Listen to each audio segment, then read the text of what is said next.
నా పేరు వినయ్ కుమార్ అండి. ఈ 1954 నుంచి ఒక్క అడుగు నుంచి శంకరయ్య గారు ఫ్రీడమ్ ఫైటర్ గారు మా పెద్దనాన్న అవుతారు.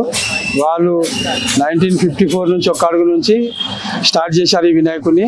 దాని తర్వాత 94లో మా పెద్దనాన్న శంకరయ్య గారు చనిపోయిన తర్వాత మా నాన్నగారు సుదర్శన్ గారు అప్పటి నుంచి స్టార్ట్ చేసుకుంటూ 69 సంవత్సరాలు కంటిన్యూ చేసుకుంటూ వచ్చారు. దాని తర్వాత మా నాన్నగారు చనిపోయిన తర్వాత మా తమ్ముడు రాజ్ కుమార్ గారు ఈ యొక్క వినాయకుడిని స్టార్ట్ చేశాము.